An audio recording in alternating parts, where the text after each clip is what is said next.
अस्सलाम वालेकुम नाज़रीन, मैं हूं मेज़बान अख्तर शाहीन रिंद और आप देख रहे हैं मेट्रो मैटर्स। नाज़रीन, आज हम अपने शो में आपकी मुलाकात एक ऐसे बाहिम्मत नौजवान से करवाने जा रहे हैं जिसने रिक्शा एडवर्टाइजिंग का काम शुरू किया। और शुरू में तो उसे बहुत सारी बातें सुननी पड़ी, ताने सुनने पड़े, बहुत सारी चीज़ें सहनी पड़ी, लेकिन उसने हिम्मत नहीं हारी और मुस्तकिल मिजाजी से काम करता रहा।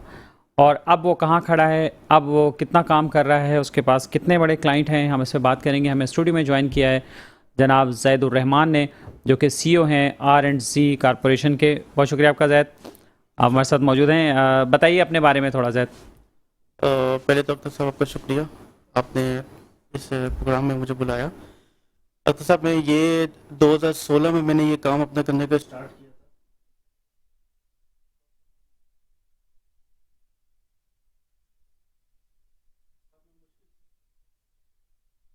सेक्शन मुझे मिल जाते थे, ठीक है।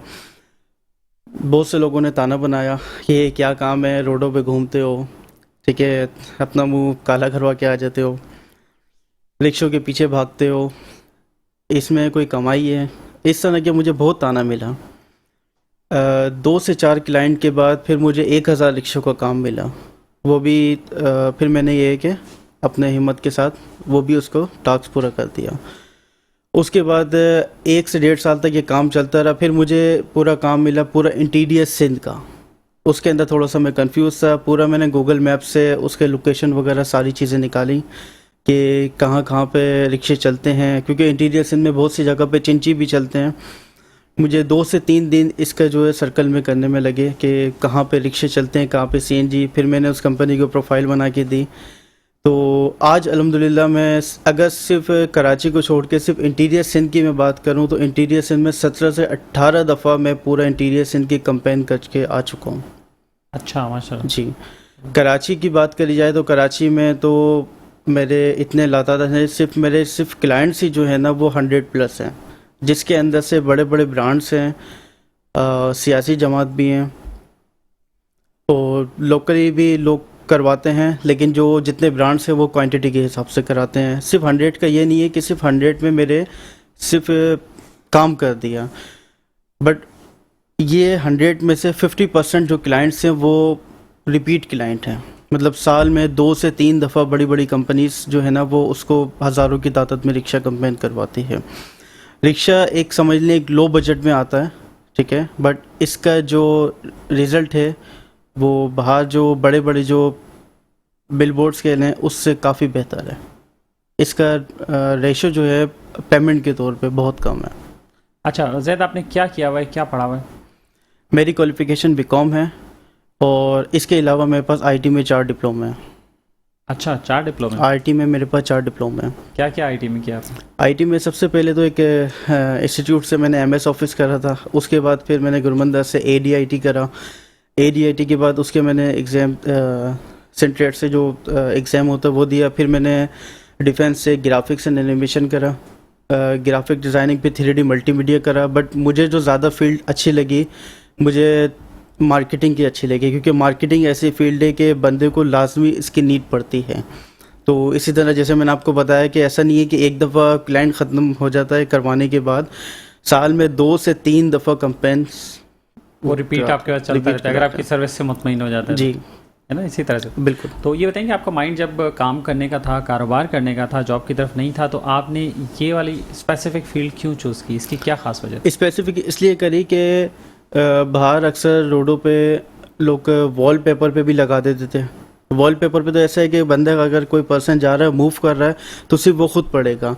तो फिर मैंने सोचा क्यों ना कि इसको एक दफ़ा रिक्शे पे लगा के देख लिया जाए, ठीक है। फिर रिक्शा वाले से बात करके एक दफ़ा लगा के देख ली। तो मुश्किल से मैंने 20 उनकी कंपेन करी थी, 20 रिक्शा लगाए थे एक कंपनी के ना।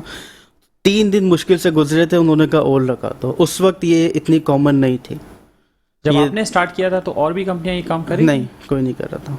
आप पहले आप वो जिसने स्टार्ट किया? जी, दीवार पे मैं आपको बताता हूँ ना, मैंने देखा था कि दीवार पे जो वॉल लगी होती थी ना, वॉल पे पेस्टिंग कर देते हैं। अक्सर दीवारों पे होते हैं स्टिकर्स लगा देते हैं, जैसे ये कभी कोई सियासी जमात के स्टिकर्स लगे होते हैं A3 के। तो इसी तरह मैंने कहा इसको क्यों ना रिक्शे के ऊपर लेके आया जाए। तो फर्स्ट टाइम आपने उसको स्टार्ट किया? जी बिल्कुल। मैंने नहीं देखा कि और भी कंपनीज ने इस वक्त कराया हो उस वक्त। अब तो शायद हो सकता है और ये भी आपने कोई किस सन से स्टार्ट किया था? 2016 से मैंने काम स्टार्ट किया था ये। अच्छा। जी, और भी मैं काम करता हूँ, लेकिन मेरा ये चैलेंज है इस वक्त कराची में मेरे से ज़्यादा किसी की रिक्शा कंपनी की प्रोफाइल नहीं है। अच्छा, क्योंकि जितनी भी एजेंसीज हैं सारी मुझसे ही मर्ज हैं, वो काम मुझसे ही करवाते हैं। जो एडवर्टाइजिंग से मुताबिक जितने 2 से 3 इदारे जो हैं वो तो सिर्फ गवर्नमेंट के ही हैं। मैं इस वक्त प्रोफाइल में ये नहीं कहता कि सारे जो है मेरे डायरेक्टली क्लाइंट हैं, क्योंकि इसके अंदर जो है थर्ड पार्टी भी होते हैं, एजेंसीज जैसे काम वगैरह लेके आउटसोर्स भी कराती हैं। तो 2 से 3 जो है वो तो सिर्फ सरकारी इदारे के हैं जिसके मैं काम करता हूँ, बाकी बड़े बड़े ब्रांड्स हैं। अच्छा, तो इसका बजट क्या होता है? किस तरह से ये लो बजट में आता है? जैसे कोई लोकल भी कंपनीज, कोई इलाकाई सतह के भी कंपनीज या कोई ऐसे इदारे जो है वो भी करना चाहें तो उसमें कर सकते? जी, इसके मैं मुश्किल से 1000 रुपीज़ लेता हूँ, जिसके अंदर रिक्शे वाले को भी फ़ायदा है, रिक्शे वाले को भी पेमेंट करता हूँ, प्रिंटिंग भी मैं खुद करवाता हूँ। मेरी अपनी लेबर है, मैं आउटसोर्स नहीं करवाता, मेरी अपनी खुद की लेबर है। मैं खुद रोड पे जाके, ऐसा नहीं है कि मैं काम लिया मैंने अपनी लेबर को भेज दिया, नहीं, उसके एक मॉनिटरिंग के लिए मैं खुद जाता हूँ, उसकी रिपोर्ट बनाता हूँ, क्लाइंट को रिपोर्ट देते हैं जिसके अंदर रिक्शा वाले को पेमेंट जाती है, प्रिंटिंग है और लेबर वगैरह है। और इसको जो हम लगाते हैं, अक्सर लोग क्या करते हैं, साइडों में सिर्फ ना टेप लगा देते हैं। टेप का मटेरियल कराची की धूल मिट्टी की वजह से उसको सपोर्ट नहीं कर पाता है, वो थोड़े से रिक्शा चलता है वो हवा में लहरा रहा होता है। हम इसको लगाते हैं समदबोंड सेमीटेक्स से। अच्छा, सेमीटेक्स से ये है कि इतनी आसानी से ये रिमूव नहीं होता है। तो उस 1000 रुपीज़ में ये सारी चीज़ें इंक्लूड होती हैं और उसके बाद हर रिक्शे की पिक्चर्स वगैरह ये सारी चीज़ें हम क्लाइंट को प्रोवाइड करते हैं। जैसे कोई एक रिक्शे कैंपेन अगर 1 मंथ की कैंपेन कोई करना चाहें तो वो कितना उसकी कॉस्ट आती है? बजट जो होता है वो क्लाइंट का होता है, ठीक है। मैं 1000 रुपीज़ अगर जैसे बताता हूँ, क्लाइंट मुझे बताता है कि जैसे मुझे 100 कराने, 200 कराने, एरिया वाइज क्लाइंट बताता है। हाँ, इंटीरियर सिंध में एरिया वाइज नहीं होता, कराची में तो आपको पता है इतने टाउन से तो वो हमें बता देता है कि फ़लाना टाउन में, फ़लाना टाउन में। अब इंटीरियर सिंध में अगर मुझे हैदराबाद है, जहाँ पे भी मैं जाता हूँ तो बस बता के जाता हूँ कि इस सिटी में लग जाएंगे। वहाँ बताएं कि इस काम में क्या चैलेंजेस क्या रहे, आपको किन मुश्किलात का सामना करना पड़ा? मुश्किल आप समझते हैं कि बेहतरी होनी चाहिए ताकि और लोगों को ये मुश्किलात ना हो? काम में है तो थोड़ा सा मुश्किल, ऐसा नहीं है कि आसानी है, क्योंकि प्रिंटिंग वगैरह ये सारी चीज़ें आसानी है, लेकिन जब रोड पे जाके निकलते हैं, गर्मी के अंदर जाके लगाते हैं तो इतना आसान नहीं है कि दूसरा आए और फ़ौरन लगा दें। रिक्शा वाले से प्रॉपरली थोड़ी सी फ्रेंकली बात करनी चाहिए।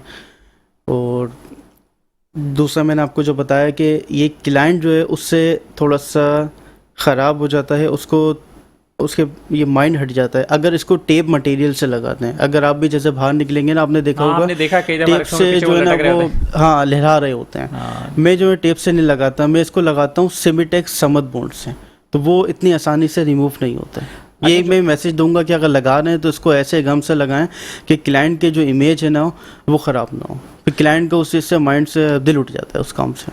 अच्छा, ये बताइए कि जैसे मुख्तलिफ हमारे यहाँ लोकल गवर्नमेंट्स भी हैं, मुख्तलिफ इदारे हैं शहर में, उनकी हुदूद हैं, कहीं केएमसी है तो कहीं डीएमसी है, कहीं कैंटोनमेंट्स हैं, ये इस तरह के इदारों के साथ भी आपको कोई इश्यूज़ का सामना करना पड़ा या वो कैसे मैनेज करते हैं? नहीं, मुझे आज तक इस तरह का कोई भी इश्यूज़ वगैरह नहीं हुआ। मैं बता तो रहा हूँ, मैं कराची के बाहर भी, हैदराबाद हो गया, मीरपुर ख़ास, नवाबशाह, सक्कर, लाड़काना, खैरपुर, सब जगह गया हूँ और मुझे कोई ऐसा नहीं है कि और मैं बीच रोड पे रजिस्ट्रेशन वगैरह के लिए तो नहीं बोला किसी इदारे ने? नहीं, मुझे तो आज तक किसी ने नहीं बोला। सही। तो ये बताइए कि ये रिक्शा वाले जो है वो क्या सोचते हैं इस बारे में, क्या कहते हैं? नहीं, रिक्शे से मेरी ऐसा है कि अल्हम्दुलिल्लाह जब मैं जाके खड़ा होता हूँ तो वो सब मुझे पहचान जाते हैं, मेरी फ्रेंकली उनसे बात है और हर किसी से मेरी ज़्यादातर फ्रेंकली बात है, क्योंकि उनको पता है इतने सालों से मैं आ रहा हूँ। जिस जगह पे जाके मैं अगर जैसे जो स्टाफ वगैरह पे खड़ा होता हूँ तो वो खुद ही समझ आजकल जो है वो जैसे फाइनेंशियल बहुत स्ट्रेस है ना, ज़ाहिर लोग ज़्यादा से ज़्यादा कमाना चाहते हैं, महंगाई इतनी ज़्यादा है, चीज़ें हैं, तो उसके हिसाब से आपके ख्याल में क्या है कि इस काम को आगे आप कैसे बढ़ा सकते हैं और इससे कितने लोगों का रोज़गार वाबस्ता है अभी इस वक्त आपके साथ? कितने लोग जुड़े हैं? कितने लोग जुड़े हैं, जैसे मैंने आपको बताया, सबसे पहले तो हम रिक्शा वाले को कुछ पेमेंट करते हैं, ठीक है। नंबर 2 प्रिंटिंग वाला, नंबर 3 जो मटेरियल वगैरह मैं परचेज़ करता हूँ, नंबर 4 मेरे अलावा मेरे जो 6 मेरे वर्कर हैं मेरे साथ, ऐसा फैमिली की तरह शुरू से 2016 से जो मेरे साथ हैं वही आज तक मेरे साथ हैं, तो इन लोगों को फ़ायदा होता है। क्या कहना चाहेंगे और नौजवानों के लिए क्या पैगाम देना चाहेंगे आप? काम देखें अपना, थोड़ी शुरुआत में मुझे मुश्किलात ऐसी आई, मैं आपको बता तो रहा हूँ, लोगों ने ताना ऐसा दिया है, लेकिन अगर मैं उसको अगर दिल पे रख के बैठ जाता तो आज यहाँ पे नहीं पहुँचता। खुद बहुत सी बातें हैं कि ये कोई काम है, रिक्शे के पीछे भागते हो, ठीक है, अब ये वक्त आ गया कि अब तुम रिक्शे के पीछे लगाओगे। यहाँ तक भी बोला कि ये कोई काम है, इसमें कोई बच्चे पलते हैं। तो इस तरह की लैंग्वेज लोगों ने बहुत मतलब करी है। मेरे ख्याल में एक आपके हिम्मत ना हारने की एक वजह ये भी है कि आप एक मेहनत कश के बेटे हैं, और अल्हम्दुलिल्लाह। रईसुर रहमान साहब जो Karachi water and sewerage corporation से रिटायर्ड हैं नाज़रीन, उनके बेटे हैं ये ज़ैदुर रहमान। तो वो उससे भी आपको एक हौसला मिला होगा ना, अल्हम्दुलिल्लाह। जी घर से भी हिम्मत होती है ना। बिल्कुल। तो आपकी फैमिली में बाकी और लोग भी इस एडवर्टाइजिंग के काम से वाबस्ता हैं, कोई और लोग? इस एडवर्टाइजिंग नहीं, बाकी मेरी सिस्टर्स वगैरह जॉब वगैरह करती हैं, ठीक है। एडवर्टाइजिंग में इसमें साथ नहीं है। तो आपका और आगे क्या प्लान है, फ्यूचर प्लान क्या है आपका? इसमें बस ये है कि जैसे मैं जाता हूँ तो इसकी रिपोर्ट्स वगैरह जो है मेरी वाइफ वगैरह मुझे तैयार करके देती हैं, वो हेल्प ठीक करती है। हैं आपको? हाँ, इसकी रिपोर्ट्स वगैरह इस उनको भी चीज़ में पैसे देते हैं कि नहीं आप? ऐसा तो नहीं, मुफ्त में तो नहीं काम कर नहीं नहीं, ऐसी बात।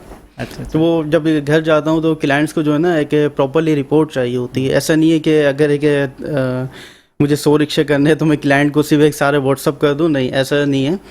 जब आके घर पे प्रॉपरली उसकी रिपोर्ट होती है, नंबरिंग होती है, इस तरह क्लाइंट को जब दिया जाता है तो रिपोर्ट के तौर पे वो एक अच्छा इम्प्रेशन पड़ता है। अब मैं 100 रिक्शे उनको सारे के सारे व्हाट्सअप करता हूँ, वो सारे ढूंढते रहेंगे कि कितने 100 है, कितने लगाएं। हाँ। लेकिन एक नंबरिंग करके, एक प्रॉपरली काम करके अगर ईमेल करा जाए तो इससे बहुत फ़र्क पड़ता है।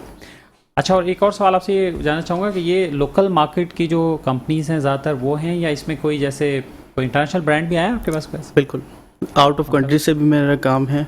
अच्छा, ठीक है। जब मैं यूट्यूब वगैरह पे इस पर लगाता हूँ तो मुझे आउट ऑफ कंट्री से ज़्यादा आईटी डिपार्टमेंट के आते हैं। 3 से 4 कंपनीज में कर चुका हूँ जो आउट ऑफ कंट्री है, बाकी पाकिस्तानी ब्रांड्स भी हैं। और कोई ख़ास स्पेसिफिक कैंपेन जैसे कोई एजुकेशन रिलेटेड हो या कोई उसमें फलाई भी काम जो वगैरह की हो, तो उसमें भी कोई आप स्पेशल कोई पैकेज देते हैं, या उसको किस तरह से? पैकेज तो नहीं, मेरा शुरू से बस एक ही रेट है, ठीक है। और इसके अंदर एजुकेशन में भी 2 जो बड़ी कंपनीज हैं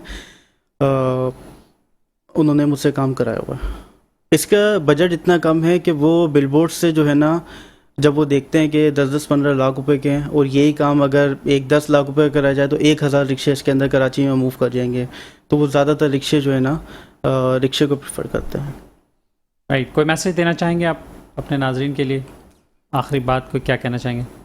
तो मैसेज मेरा कोई ऐसा ख़ास नहीं है, बस यही है कि अब जैसे लोग राइडरी करते हैं, कुछ भी करते हैं, अगर अपना काम करा जाए तो आज नहीं तो कल उसका एक ही सिलम मिल जाता है। और ये कि हिम्मत ना हारें, सबसे इंशाल्लाह। बड़ा मैसेज तो ये है ना आपकी बिल्कुल। जद्दोजहद का।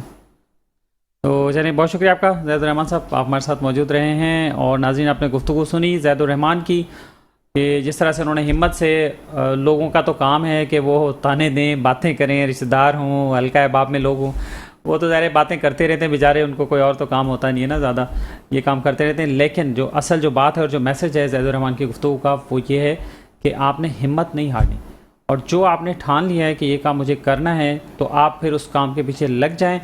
और उसकी कामयाबी की ज़मानत है कि मुस्तकिल मिजाजी से अगर वो आप काम करेंगे तो यकीनन आपको अल्लाह ताला कामयाबी देंगे। और नाज़रीन, यहाँ वक्त हुआ एक ब्रेक का, ब्रेक लेते हैं और उसके बाद वापस आते हैं और आपको एक और स्टोरी बताते हैं।